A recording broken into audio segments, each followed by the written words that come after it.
తెలంగాణ రాష్ట్ర సేన మనందరం కూడా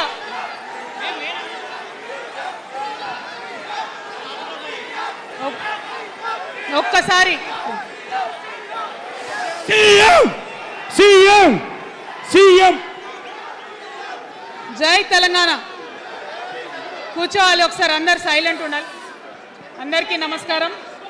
మళ్ళీ ఒకసారి తెలంగాణ ప్రజలకు, తెలంగాణ మేధావులకు, తెలంగాణ బుద్ధిజీవులకు, తెలంగాణ ప్రగతిని కోరుకునేటటువంటి ప్రతి ఒక్కరికి, తెలంగాణలో ఉన్నటువంటి ప్రభావశీల వర్గాలందరికీ హృదయపూర్వకంగా చేతులెత్తి నమస్కారం తెలియజేస్తూ ఉన్నాను. ఇవాళ తెలంగాణ రాష్ట్రంలో ఒక చరిత్ర, నా జీవితంలో కూడా ఒక మర్చిపోలేని రోజు అవుతుంది ఈరోజు. తెలంగాణ రాష్ట్ర భవిష్యత్తును తెలంగాణ రాష్ట్రం స్వయంగా రాసుకోవడానికి మరి మనందరినీ కూడా ఆ దైవము, ఆ కాలము మనందరినీ భాగస్వామ్యం చేసిందని చెప్పి నేను మనస్ఫూర్తిగా నమ్ముతూ ఉన్నాను. మీ అందరికీ తెలుసు, నేను అమ్మవారి భక్తురాలిని. ఇక్కడ స్టేజ్ మీద ఎవరు ఉండకండి, దయచేసి అందరు వెళ్ళండి, ఖాళీ అయ్యండి, మొత్తం అందరు వెళ్ళి కూర్చోండి దయచేసి. ఈ బౌన్సర్లు ఏందో వాళ్ళని తీసి వెళ్ళిపోమని.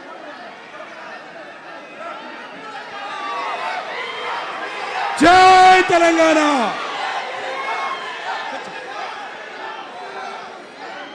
ఇవాళ ఈ సభా ప్రాంగణంలో ఉన్నటువంటి తెలంగాణ ఉద్యమకారులకు, తెలంగాణ అమరవీరుల కుటుంబాలకు, తెలంగాణ ఉద్యమంలో సర్వం కోల్పోయి అనేక రకాల కష్టాలు పడి రాష్ట్రం వస్తే చాలు అనుకొని పిడికిలు బిగించి కొట్లాడినటువంటి ప్రతి ఒక్కరికి, అదేవిధంగా సింగరేణి నుండి పెద్ద ఎత్తున తరలి వచ్చినటువంటి బొగ్గుగని కార్మికులకు, నాకు సింగరేణి చాలా ఇష్టం, కానీ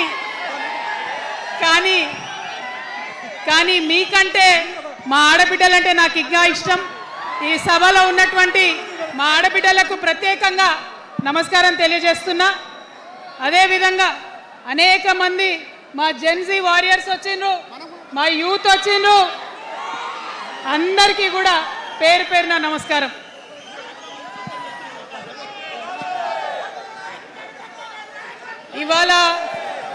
ఇవాళ చాలా చాలా చాలా చాలా మంది ఎదురు చూస్తూ ఉన్నారు ఏం జరుగుతుంది ఈ రాష్ట్రంలో అని.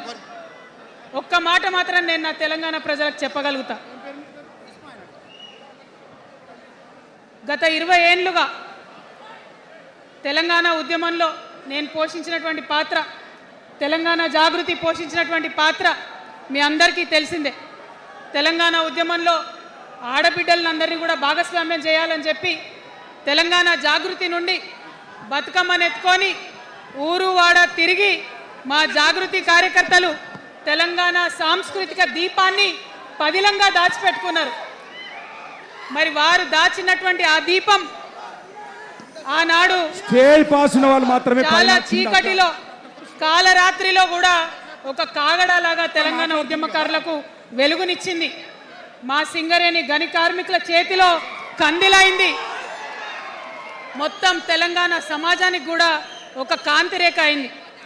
అప్పటి వరకు చాలా మంది మాట్లాడేది, మా స్టూడెంట్స్ అయినా అందరూ కూడా మాట్లాడేది, ఈ ఆంధ్రోళ్ళతోని పంచాయతీ అవుతుందక్క, ఏం చెప్పాలి, మా గురించి ఎట్లా చెప్పుకోవాలి, మన సంస్కృతి గురించి ఎట్లా చెప్పుకోవాలని మాట్లాడినప్పుడు బతుకమ్మ వచ్చిన తర్వాత బలం వచ్చింది. బతుకమ్మ పాట వచ్చిన తర్వాత ఇది మా సంస్కృతి, ఇది మా పండుగ, ఇగో గిది తెలంగాణ అని ఎత్తిన ప్రతి బతుకమ్మలో కూడా జై తెలంగాణ జెండా పెట్టి మా ఆడబిడ్డలందరూ కూడా బతుకమ్మ అంటే ఏందో ప్రపంచానికి పునఃపరిచయం చేసుకోవడం జరిగింది. ఏ ఉద్యమానికైనా డెఫినెట్గా భౌగోళిక స్వరూపం ఉంటుంది, శక్తులు ఉంటారు, వ్యక్తులు ఉంటారు, కానీ ఒక సాంస్కృతిక పునాది, సాంస్కృతిక నేపథ్యం ఉన్నప్పుడే ఆ ఉద్యమాలు తుదముత్తాయని చెప్పి అందరం కూడా అనుకుంటాం. తెలంగాణ ఉద్యమానికి బలమైనటువంటి సాంస్కృతిక పునాదినిచ్చి ఆడబిడ్డలందరినీ ఉద్యమంలో జత చేసినటువంటి ఘనత ఇక్కడ ఉండేటటువంటి జాగృతి కార్యకర్తలదేనని నేను ఇవాళ సగర్వంగా ప్రకటిస్తూ ఉన్నాను. మరి ఇవాళ మిమ్మల్ని నేను కోరేది ఒకటే, కష్టపడ్డాం, తెలంగాణ తెచ్చుకున్నాం, కానీ మనం కలలు కన్న తెలంగాణ వచ్చి 12 ఏళ్ళైనా ఇంకా కూడా మనకు రాలేదు. ఏమేం కలలతో తెలంగాణ తెచ్చుకున్నామో ఆ కలలన్నీ ఇంకా నిజం కాలేదు. మరి తెలంగాణ ఉద్యమ రథం, ఆనాటి ఉద్యమ రథసారథి కేసీఆర్ గారి నేపథ్యంలో తెలంగాణ ఉద్యమ రథం ఎక్కడనో దారి తప్పింది. తెలంగాణ ప్రజల ఆర్తిని అది అర్థం చేసుకోలేకపోయింది. డెఫినెట్గా సామాజిక తెలంగాణ రథచక్రం అనేది విరిగి ముక్కలైపోయింది. ఒక కొత్త రాష్ట్రం వచ్చిన తర్వాత ఏ తరహా అయితే పని జరగాలో, ఏ తరహా అయితే పనులు ప్రారంభించుకోవాలో అవి జరగలేదని చెప్పడానికి ఒక ఇంత బాధపడతా ఉన్నాను. ఆనాడు ఏమనుకున్నాం, తెలంగాణ రాష్ట్రం వస్తే మనందరి బానిస సంఖ్యలు పోతాయి అనుకున్నాం. కానీ రైతులకు బేడీలు పడ్డాయి, ఇసుక దందా మీద ప్రేమతోని నేరెళ్ళల దళితులకు దెబ్బలు పడ్డాయి, చావులైనాయి. ఒకరిద్దరు కలిసి మాట్లాడుకోవాలంటే ఎవరు ఫోన్ ఎక్కడ మానిటర్ చేస్తుండ్రో అని భయం, వ్యక్తిగత స్వేచ్ఛ లేదు. దారుణమైనటువంటి నిఘా నీడలో తెలంగాణ అంతా కూడా బతికింది. ఇది వాస్తవం. మనం అనుకున్న కలల తెలంగాణ రాలేదన్నది ముమ్మాటికి వాస్తవం. మరి అటువంటి సందర్భంలో నేను ఇవాళ మీ అందరికి ఒక మాట చెప్పాలి. ఆనాడు పరిపాలించిన కుటుంబంలో నేను కూడా ఒక భాగం. ఆనాడు పరిపాలించిన కుటుంబంలో ఒక భాగమైనందుకు కొన్ని విషయాలకు నేను సిగ్గుపడతా ఉన్నాను. తెలంగాణ ప్రజల్ని క్షమించమని కూడా కోరుతా ఉన్నాను. కానీ తెలంగాణ సాధించినందుకు మాత్రం చాలా గర్వపడుతున్నాను.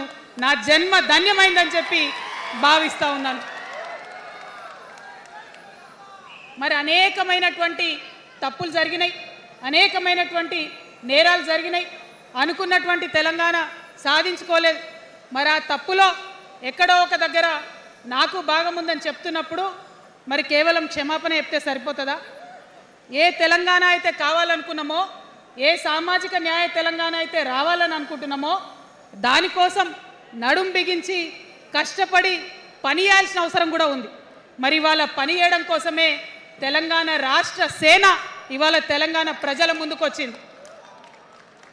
రేపటి నుంచి మీరు చూస్తారు మా పని ఎట్లుంటుందో, మా పనితీరు ఎట్లుంటుందో. ఎందుకంటే ఏ పోరాటం చేయాలన్నా, ఏ ప్రజలకు మంచి చేయాలన్నా కేవలం కొట్లాడితే సరిపోదు, దానికి రాజకీయ అధికారం కూడా ఉండాలి. రాజకీయ అధికారం తోడైనప్పుడే ప్రజలకు చేయాలనుకున్న మంచి చేయగలుగుతాం. అందుకే ఇవాళ పార్టీ పెట్టేది. అదర్వైజ్ గత 11 నెలల నుంచి తెలంగాణ జాగృతి చేస్తున్న పోరాటాలు మీరు చూస్తున్నారు. ఎన్ని పోరాటాలు తీసుకున్నాం, ఎన్ని రకాలుగా సక్సెస్ సాధించడం మీరు చూసిండ్రు. కానీ ఉట్టి పోరాటాలు సరిపోవు, ఖచ్చితంగా రాజకీయ అధికారం ఉండాలి. దానికోసమే ఇవాళ తెలంగాణ రాష్ట్ర సేన మీ ముందుకు వచ్చిందని చెప్పి నేను సగర్వంగా ప్రకటిస్తూ ఉన్నాను. మరి ఈ పొలిటికల్ పార్టీ ఏదైతే తెలంగాణ ప్రజల కోసం వచ్చిందో అది టెక్నికల్గా అధికారం తెచ్చుకోవడానికి, ఎన్నికల్లో పాల్గొనడానికి డెఫినెట్గా బాగుంటుంది. కానీ దానికి ఒక ఆత్మ ఉండాలి, దానికి ఒక నేపథ్యం ఉండాలి. ఇవాళ బీఆర్ఎస్తో అదే కదా ప్రాబ్లం. టెక్నికల్గా బాగున్నారు, ఎలక్షన్ పోతున్నారు, సీట్లు గెలుస్తున్నారు, కానీ తెలంగాణ ఆత్మను కోల్పోయింది. కాబట్టే ఇవాళ తెలంగాణ రాష్ట్ర సేన వచ్చింది. నేను తెలంగాణ ప్రజలందరికీ చేతులు జోడించి నమస్కరించి ఒక మాట చెప్తున్నా, హార్ట్ఫుల్గా చెప్తున్నా, నా హృదయాంతరాల నుంచి ఒక మాట చెప్తా ఉన్నా. నేను తెలంగాణలో ఉన్న 3.5 కోట్ల మంది తెలంగాణ బిడ్డలందరికీ ఒక అమ్మగా పరిణితి చెందాలనుకుంటున్నా.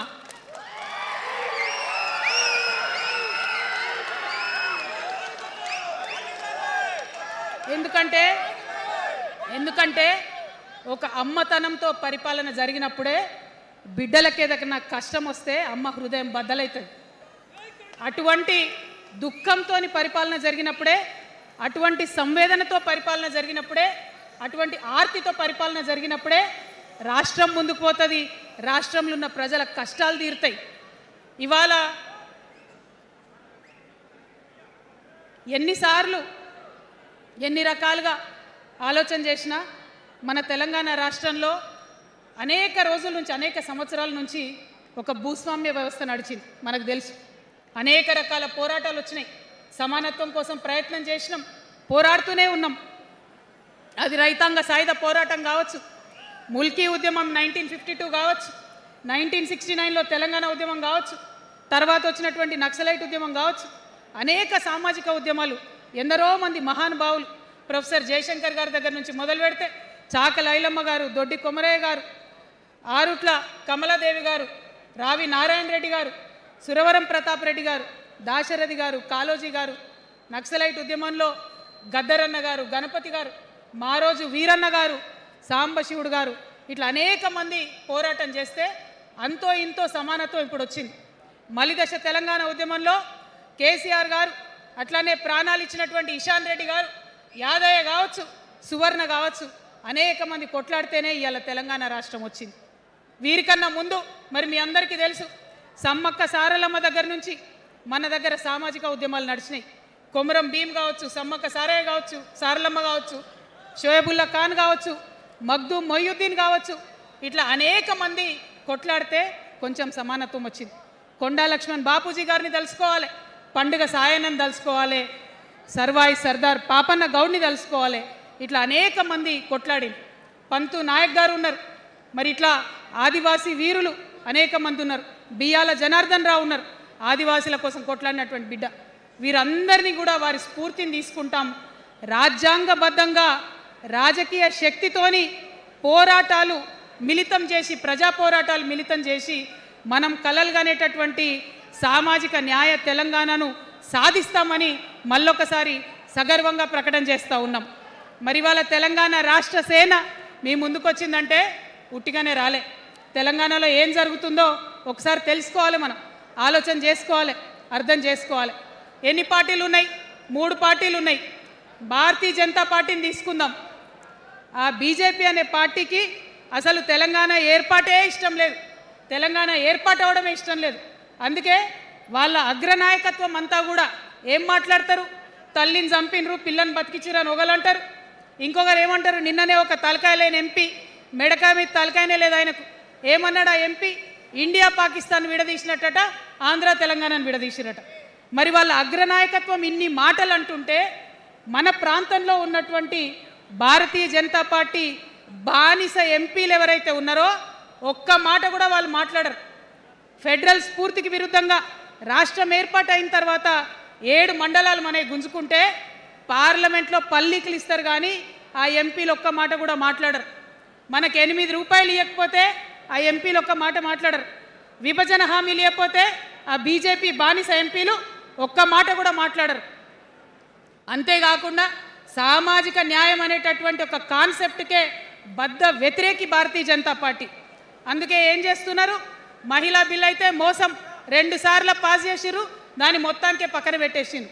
బీసీ బిల్లు ఇక్కడికి వెళ్ళి పంపిస్తే దాన్ని తొక్కిపెట్టిండ్రు. కులగణన వేస్తామన్నారు, దాన్ని తొక్కిపెట్టిండ్రు. అత్యంత పేదవాళ్లకు సమాజంలో 2 బుక్కల అన్నం పెట్టేటటువంటి ఉపాధి హామీ పథకం ఉంటే కూడా దాన్ని కూడా మొత్తానికి బంద్ చేసి పెట్టిండ్రు. అయినా కూడా ఈ బీజేపీ బానిస ఎంపీలు ఒక్క మాట కూడా మాట్లాడరు, కనీసం పెదవులు తెరవరు. నేను ఇవాళ బీజేపీ ఎంపీలను డిమాండ్ చేస్తున్నా, సవాల్ చేస్తా ఉన్నా, మీరు తెలంగాణ తల్లి బిడ్డలైతే కనీసం భద్రాచలం దగ్గర ఒక 5 గ్రామాలు ఉన్నాయా, ఆంధ్రాలకు పోయినాయి, అవి పోతే మన రాముడి గుడి మునిగిపోతుంది. పోలవరం నిండితే భద్రాచలం మొత్తం కూడా నీళ్ళు వచ్చేటటువంటి పరిస్థితి ఉన్నది. మీకేమన్నా సిగ్గు ఎగ్గు ఉంటే తెలంగాణ తల్లి బిడ్డలైతే 8 మంది బీజేపీ తెలంగాణ ఎంపీలను ఛాలెంజ్ చేసి అడుగుతా ఉన్నా, ఆ 5 గ్రామాలను మీరు వాపస్ తెలంగాణకు పట్టుకరండి. మేం మాట్లాడినాం, జాగృతి నుండి మాట్లాడినాం, ఆంధ్ర వారికి లేఖ రాసినాం, కేంద్రానికి లేఖ రాసినాం. మరి మీరేం చేస్తున్నారయ్యా? రాముడి గుడి ఇక్కడ భద్రాచలం రాముడు కాదా? ఆయన గుడి మునిగిపోయినా మీరు మాట్లాడరా? నేను సవాల్ చేస్తా ఉన్నా భారతీయ జనతా పార్టీ ఎంపీలకు, ఖచ్చితంగా మీరు 5 గ్రామాలను తెలంగాణకు తీసుకురావాలి. ఇక బీఆర్ఎస్ పార్టీ ఉంది, ఇంకో పార్టీ. ఏముంది ఆ పార్టీలో? మొట్టమొదటి ప్రభుత్వం వచ్చింది, తొట్టతల్లి ముఖ్యమంత్రి గారు అయినరు. మంచి సాలు తీయాల్సి ఉండే, అది సామాజిక న్యాయానికి కావచ్చు, ఒక ప్రణాళిక కావచ్చు. 3 ముఖ్యమైన అంశాలతో తెలంగాణ తెచ్చుకున్నాం: నీళ్లు, నిధులు, నియామకాలు. ఏం చేసింది బీఆర్ఎస్ పార్టీ? నీళ్ల కోసం 10 సంవత్సరాలలో 1,89,000 కోట్ల రూపాయలు ఖర్చు పెట్టింది. 1,89,000 కోట్ల రూపాయలు ఖర్చు పెట్టి ఎన్ని ఎకరాలకు నీళ్ళు ఇచ్చిందంటే 14 లక్షల ఎకరాలకు నీళ్ళు ఇచ్చింది. అందులో 2 పెద్ద ప్రాజెక్టులు, ఒకటి పాలమూరు, ఇంకోటి కాళేశ్వరం. ఆ రెండిటికి కలిపి 1,21,000 రూపాయలు ఖర్చు పెట్టింది. ఎన్నిటికి నీళ్ళు ఇచ్చిరాయా? ఎన్ని ఎకరాలకంటే 1,00,000 ఎకరాలకు నీళ్ళు ఇచ్చిరు. ఈ మాట బాధతో చెప్తున్నా. నేను కూడా బీఆర్ఎస్ అప్పుడున్న టీఆర్ఎస్కి నేను కూడా నా రక్తాన్ని, నా చెమటని, నా సమయాన్ని కుటుంబంతో పిల్లలతో గడపాల్సిన టైంలో టీఆర్ఎస్ పార్టీ బలోపేతానికి పనిచేసిన వ్యక్తినే నేను కూడా. ఆనాటి కేసీఆర్ వేరు, ఇప్పటి కేసీఆర్ వేరు. ఆనాటి కేసీఆర్కి తెలంగాణలో చేనేత కార్మికులు చచ్చిపోతుంటే భిక్షాటన చేసిన కేసీఆర్ ఆనాటి కేసీఆర్. ఇయాలటి కేసీఆర్ మారిన మనిషి, మనిషి, మన మనిషి కాదు. ఏమైంది ఇయాలటి కేసీఆర్కి? హైడ్రాల ఇల్లు కూలిపోతుంటే అరుస్తున్నారు, అన్నా ఎక్కడున్నావు రా, వచ్చిండ్రా? రాలే. వెలుగుమట్ల ఇల్లు కూలితే వచ్చిండ్రా? రైతులకు వర్ష బీభత్సమై మొత్తం పొలాలు మునిగిపోతే వచ్చిండ్రా? చేవెళ్ళ దగ్గర బస్ యాక్సిడెంట్ అయితే వచ్చిండ్రా? ఎక్కడ చిన్న కష్టం వచ్చిన ప్రజలకు ఆ సారు రారు, ఆ సారు రారు. ఎందుకంటే ఆయన మారిన మనిషి, మనిషి, గుంటనెక్కల తోడేళ్ల చేతిలో ఖైదీ అయినటువంటి మనిషి, మన మనిషి కాదు. బాధతో, దుఃఖంతో, ఆవేదనతో చెప్తున్న మాట, సంతోషంతో చెప్తలేని ఈ మాట నేను. అట్లాంటి కేసీఆర్ ఎట్లా ఉండే ఒకప్పుడు? అదే ఆర్డీఎస్ అంతా పాదయాత్ర చేసి నా తెలంగాణకు నీళ్లు కావాలని అడిగినారు. ఇవాళ మరి 10 ఏళ్ళ అధికారం ఉంటే పాలమూరు రంగారెడ్డి ప్రాజెక్టు కోసం 10 ఏళ్లలో ముందుకు పోతలేదంటే, ఎవరన్నా తెలంగాణ పట్ల ప్రేమ ఉంటే, పాలమూరు పట్ల ప్రేమ ఉంటే, కృష్ణా నీళ్లు వాడుకోవాలంటే మన కేసీఆర్ అయి ఉంటే ఆ పాలమూరు రంగారెడ్డి ప్రాజెక్ట్ కాడ కూర్చేసుకొని అది కట్టిస్తుండే. ఏం చేసినారు మారిన కేసీఆర్ గారు? పంజాబ్కి పోయినరు, గుజరాత్కి పోయినరు, బీహార్కి పోయినరు. మేము మొత్తం రాష్ట్రంలో పీక్ కట్టలు కట్టాం, నేషనల్ పార్టీ పెడతామని పోయినరు తప్పితే తెలంగాణ ప్రజలను పట్టించుకోలేదు. పట్టించుకుని ఉంటే, కేంద్రంతో గొడవ పెట్టుకోకుండా ఉంటే ఇవాళ పాలమూరు రంగారెడ్డి పారకపోతుండేనా? నేను అడుగుతా ఉన్నా స్ట్రేట్గా. ఇన్ని రోజులు నేను ఎన్ని మాటలు మాట్లాడినా బీఆర్ఎస్ పార్టీ నాయకులు ఒక్కరు కూడా బయటకు వస్తలేరు, సమాధానం చెప్తలేరు. దీనికి మీరు సమాధానం చెప్పకపోతే ప్రజలే మిమ్మల్ని బయటకు లాగి సమాధానం చెప్పేటట్టు చేస్తారని కూడా ఈ సందర్భంగా నేను తెలియజేస్తా ఉన్నా. ఒకటే మాట అడుగుతున్నా, మన కేసీఆర్ అయి ఉంటే ఆనాడు తెలంగాణ బిడ్డలు కష్టపడితే బయటకు వచ్చి నా బిడ్డలకు ఇబ్బంది అవుతుందని కొట్లాడిన వ్యక్తి, సింగరేణి గనిలో ఒక కార్మికుడు చనిపోతే అక్కడి దాకా పోయి చూసి వచ్చినటువంటి వ్యక్తి. మరి తెలంగాణ వచ్చినాక ఏమైందా ప్రేమ? అధికారం ముందు మమకారం తగ్గిపోయిందా? ఏం జరిగిందని నేను అడుగుతా ఉన్నా. ఎందుకు ఈ మాట చెప్తా ఉన్నా అంటే, ప్రేమ నాకు కూడా ఉంది. నాకు తండ్రి కావచ్చు, అది వేరే విషయం. కానీ ఒక రాజకీయ నాయకుడిగా వారు ఈ మధ్య రాజకీయ పరిణితి కోల్పోయి మాట్లాడుతూ ఉన్నారు. కేటీఆర్ గారు మాట్లాడిందంటే ఓకే అనుకోవచ్చు, ఆయనకు పెద్దగా తెలియదు పాపం. కానీ కేసీఆర్ గారు అనే మాట ఏంటంటే, ప్రజలు తప్పు చేసిండ్రు. ఓకే, ఒక సెకండ్ నేను ఒప్పుకొని దాన్ని, ఒక సెకండ్ అనుకుందాం. ప్రజలు తప్పు చేస్తే నేను ఒక తల్లిగా అడుగుతున్నా. నేను నా కొడుకో మాట చెప్తా, వాడు వినలేదనుకో, కింద పడ్డాడు అనుకో, ఇడిచిపెడతానా? దగ్గర తీసుకొని మంది అనా? ఓకే, ప్రజలు తప్పు చేసిర్రు అనుకోండి, మీకు అధికారం ఇవ్వలేదు అనుకోండి, ఒక కర్కోటకుడి పాలన నడుస్తుంది అలా తెలంగాణలో. ఇబ్బంది పడుతున్నారు ప్రజలు, గోసపడుతున్నారు, ఏడుస్తున్నారు. ఇండ్లు అన్నీ ఉండి ఇండ్లు గూలగొడుతుంటే, అర్ధరాత్రి ఇంటి మీదకి వచ్చి ఇండ్లు గూలగొడుతుంటే ఆదుకోవాల్సిన అమ్మలాంటి మన పాత కేసీఆర్ ఏడి? ఎక్కడున్నాడు? ఇది మనం అడగాల్సింది. అందుకోసమే నేను ఈ నిర్ణయం తీసుకున్నది. నన్ను పార్టీలోంచి బయటకేస్తే నేను వెంటనే పార్టీ పెట్టలే. ఆనాడు కూడా చెప్పిన, నేను ఆలోచన చేస్తున్నా, మారతారేమో అని చూసిన, పదే వేచి చూసిన. ఇవాళ నన్ను పార్టీలోకి వెళ్ళి సస్పెండ్ చేసి 10 నెలలైంది. నాకు నిజంగా మంచిగానే అయింది. ఎందుకు తెలుసా? ఆనాడు ఉద్యమకారులను ఇబ్బంది పెడుతుంటే నేను ఇంకా గట్టిగా మాట్లాడలేదు. ఆనాడు మీకు జరిగింది, ఇవాళ నాకు జరిగింది, కొత్త ఏం లేదు.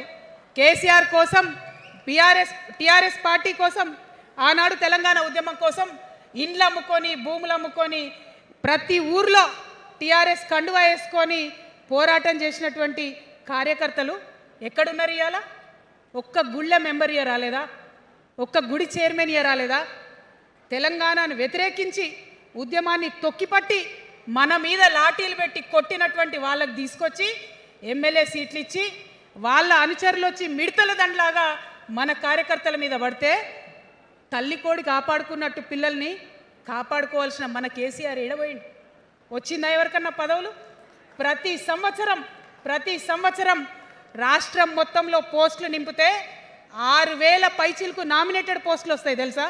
అంటే 10 ఏళ్లలో 2 ఏళ్లకోసారి నామినేటెడ్ పోస్టులు వేసిన ఒక 30,000 మందికి దాదాపుగా ఏదో ఒక గౌరవం. ఏం కావాలి మనకు ఉద్యమకారులకు చెప్పండి? ఏం కావాలి? కండువా వేసుకొని పిచ్చోళ్ళ లెక్క తిరిగినందుకు, మన ఇంటోళ్ళని ఇడిచిపెట్టి తిరిగినందుకు ఇంత మర్యాద కావాలి. మా సార్ నన్ను గుర్తుపట్టిండా, మా పార్టీ నన్ను గుర్తుపట్టింది, నాకేదో చిన్న పదవి ఇచ్చిరని చెప్పుకుంటే ఒక మర్యాద ఉంటుంది. వచ్చిందా మనకు ఆ మర్యాద? ఎక్కడన్నా వచ్చిందా? ఆనాడు అవహేళన చేసిర్రు, పార్టీలకు వచ్చి మళ్ళీ అవహేళన చేసిండ్రు. అంటే ఎప్పుడైతే అధికారం వచ్చిందో అప్పుడు అమ్మతనం పోయింది, ఎప్పుడైతే అధికారం వచ్చిందో అప్పుడు మమకారం పోయింది. అందుకే అంటున్నా, ఆయన మన కేసీఆర్ కాదు, మారిన కేసీఆర్, మరబొమ్మ లాంటి కేసీఆర్. కాబట్టే ఇవాళ నేను నిలబడి యుద్ధం చేస్తా ఉన్నా. ఈ గడ్డకు ఈ తెలంగాణ రాష్ట్రానికి ప్రాణాలు అడ్డం పెట్టుకొని మన ప్రజలను కాపాడాల్సినటువంటి వ్యక్తులు కావాలి, అటువంటి సైన్యం కావాలి. సైన్యం అయిదామా? సిద్ధంగా ఉన్నారా? ఎట్లయితే ఉద్యమం అప్పుడు కడుపు కట్టుకొని కాలు కట్టుకొని పనిచేసినామో ఇప్పుడు అట్లా పనిచేయాల్సినటువంటి అవసరం ఉన్నది.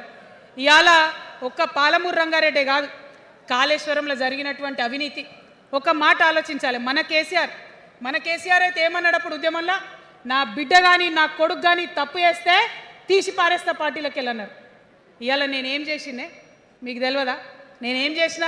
కాళేశ్వరంలో అవినీతి జరిగిందన్నమాట చెప్పిన. అంటే అవినీతి జరిగిందని చెప్పిన నన్ను బయటేసి అవినీతి చేసిన పందికొక్కుల్ని పక్కన కూర్చోబెట్టుకున్నారు చూడు. అది మన కేసీఆర్ కాదు. ఆత్మలేని మరబొమ్మ ఇప్పుడున్న కేసీఆర్. మన కేసీఆర్ కాదు. మన కేసీఆర్ అయితే కళ్ళెత్తి చూసే ధైర్యం ఉండకుంటుండే, కాళ్ళు మొక్కేటటువంటి తత్వం ఉంటుండే. ఇవాళ అది మన కేసీఆర్ కాదు. కాబట్టే ఎదురుగా నిలబడి కొట్లాడతా. నాతో కలిసి వస్తారా? సిద్ధమేనా? ఇవాళ బీఆర్ఎస్ పార్టీ చేస్తున్నటువంటి అనేక తప్పులు, అనేక అంశాలు ఉన్నాయి. ఒకటి కాదు, రెండు కాదు. ఇది ప్రారంభం మాత్రమే. మొదలు పెట్టినాం, జస్ట్ ఇల్లలికినాం. In front there is crocodiles festival. తర్వాత చాలా చెప్పేది ఉంది, అప్పుడు చెప్దాం. ఇప్పుడు ఏం జరుగుతుంది ఈ రాష్ట్రంలో? ఒక కర్కోటకుడు ఆయన పరిపాలన జరుగుతుంది. బాధ అనిపిస్తుంది ఒక పొలిటికల్ లీడర్ని కర్కోటకుడు అనాలంటే. కానీ అనక తప్పని పరిస్థితి.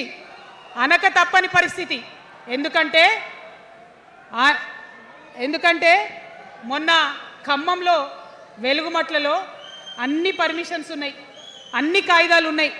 అర్ధరాత్రి పోయి ఇల్లు కూలగొడితే ఒక నిండు గర్భిణి టెన్షన్తోని అబార్షన్ అయిపోతే ఆ తండ్రి ఏడ్చిన ఏడ్పులు, ఆ తండ్రి రోదన ఇంకా కూడా ఈ చెవులకు వినబడుతుంది. కాబట్టి ఇప్పుడున్న సీఎంని కర్కోటకుడనే అంట, హిట్లర్ అనే అంట. 2 నెలల చిన్న పాప పసికందు కుమ్మెర గ్రామంలో చచ్చిపోతే ఇప్పటి వరకు కూడా కేసు పెడతలేరు. హోంమంత్రి కూడా ముఖ్యమంత్రే, ఆయనకు తీరిక లేదు పాపం. చిన్న పసికందు చచ్చిపోతే ఇప్పటి వరకు కేసు పెడతలేరు. అందుకే అంటున్నా, కర్కోటకుడైనటువంటి సీఎం పరిపాలనలో ఉన్నాం. ఖచ్చితంగా కొట్లాడాల్సిందే. మనం ఏదైతే గురుకులాలు ఉన్నాయో వాటిలో విషం పెట్టి పిల్లల్ని చంపుతా ఉన్నారు. అయినా సరే విద్యాశాఖ మంత్రిగా ఉన్న సీఎం మాట్లాడతలేడు. అందుకే కర్కోటకుడు అంటా ఉన్నాం, అందుకే హిట్లర్ అంటా ఉన్నాం. కర్ల రాజేష్ అనేటటువంటి దళిత యువకుడు కస్టడీలో చచ్చిపోతే ఇప్పటి వరకు కూడా దానికి బాధ్యులైన పోలీసులను ఏం చర్యలు తీసుకోలేదు వాళ్ళ మీద. అందుకే కర్కోటకుడు అంటా ఉన్నాం, అందుకే హిట్లర్ అంటా ఉన్నాం. పిడికిలి బిగించి ఇప్పుడున్నటువంటి రాక్షస కాంగ్రెస్ పైన ఖచ్చితంగా కొట్లాడతాం, అందరికన్నా ఎక్కువ కొట్లాడతాం. ఇప్పుడు మనమే ప్రధాన ప్రతిపక్షం అవుతాం, 2 ఏళ్ల తర్వాత మనమే అధికార పక్షం అవుతాం. ఖచ్చితంగా అధికారంలోకి వస్తాం. ఎందుకోసం వస్తాం అంటే నేను ఒక మాట చెప్పాలి మీకు, అందరినీ మనం మాటలు అంటున్నాం కదా, we are opposing everybody, we are criticising everybody, but what is the solution? Don't oppose without propose అని కాన్శీరామ్ గారు చెప్పారు, నేను చెప్పలే. డోంట్ అపోజ్ వితౌట్ ప్రపోజ్ అని. సో నేను కొన్ని ప్రపోజల్స్ తెలంగాణ ప్రజల ముందు పెట్టాలనుకుంటున్నా. నేను ఈ 3 పార్టీలు అధర్మంతో నిండిపోయినాయి, అవినీతితో నిండిపోయినాయి, బంధుప్రీతితో నిండిపోయినాయి, కుటుంబ అవినీతి పరిపాలనతో నిండిపోయినాయి.